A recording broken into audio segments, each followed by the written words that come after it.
কওমি ঘরানা, আলিয়া ঘরানা, সকল ভাইদের পা ধরে বলে যাচ্ছি, আমাদের মধ্যে রেষারেষি, ভুল বুঝাবুঝি সব শেষ।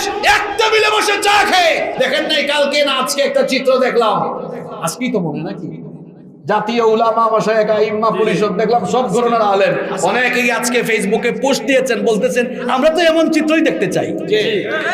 আমরা চাই কি চাই না? যদি আমরা আরো 15 বছর 20 বছর আগে থেকে এভাবেই যদি আমরা এক টেবিলে বসতে পারতাম, আমরা কোরআনের পাখিকে হারাতাম না। এক টেবিলে বসতে থাকলে আল্লামা মামুনুল হকের এই পরিণতি হতো না। এক টেবিলে বসে থাকতে পারলে আমির হামজার এই পরিণতি হতো না। অতীত থেকে আসুন শিক্ষা নেই, অতীত থেকে আসুন শিক্ষা নেই। উলামা মাশায়েখ এক থাকলে এদেশের মানুষও, ইসলাম পাগল মানুষও এক থাকবে। আমরা আলেমদেরকে এক টেবিলে চাই, এক টেবিলে দেখতে চাই, ঠিক কি না? আল্লাহ কবুল করেন, বলেন আমিন।